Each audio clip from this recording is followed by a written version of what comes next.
এইটা না করলে ভোট হবে না, ওইটা না করলে ভোট হবে না। কেন রে ভাই? নির্বাচনকে ভয় পান কেন আপনারা? বিএনপির 422 জন নেতা কর্মী শাহাদাত বরণ করেছে। যেভাবেই হোক ক্ষমতায় থাকতে হবে, যেভাবেই হোক ক্ষমতায় যেতে হবে।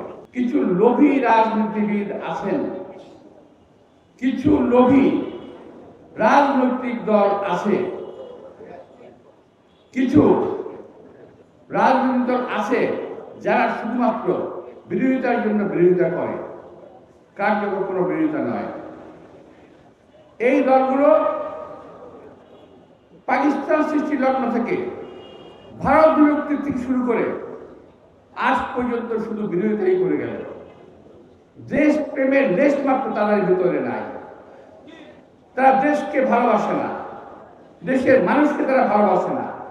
তারা ভালোবাসে যেভাবেই হোক ক্ষমতায় থাকতে হবে, যেভাবেই হোক ক্ষমতায় যেতে হবে। আমাদের তো আপত্তি কিছু, দেশের লোক যদি ভোট দিয়ে আপনাদের ক্ষমতায় নেয়, আপনাদের কি আছে?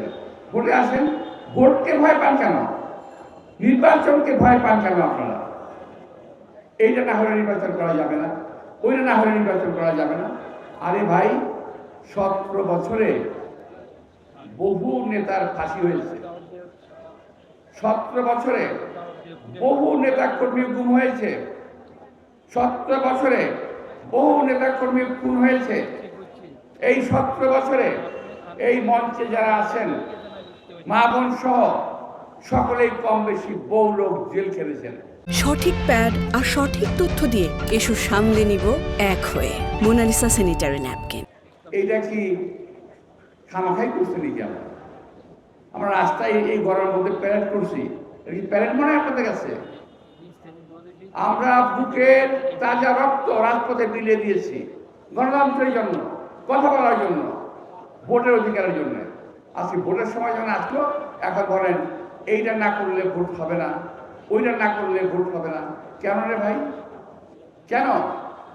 যারা লম্বা লম্বা কথা বলেন তারা বলেন বুকে হাত দিয়ে যে এই যে 5ই আগস্টের 5ই জুলাইয়ের জুলাই আগস্ট আন্দোলনে আপনাদের কজন নেতা কর্মী শাহাদাত বরণ করেছেন? বিএনপির 422 জন 422 জন নেতা কর্মী শাহাদাত বরণ করেছে, শহীদ হয়েছে।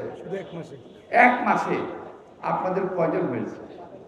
আপনি বুকে হাত দিয়ে বলেন, যারা লম্বা লম্বা কথা বলেন আজকে করতে দেওয়া হবে না, করতে দেওয়া যাবে না। আরে ভাই, আওয়ামী লীগ তো দেশটাকে বাপের তালুক ভাবছিল, যার কারণে চাকরি তাই বলছে। আপনারাও তো তাই ভাবেন? এই বাংলাদেশ কারো তালুকদারি নয়, এই বাংলাদেশ এই জনগণের। সুতরাং কথাবার্তা বলার সময় হিসেব করে বলবেন।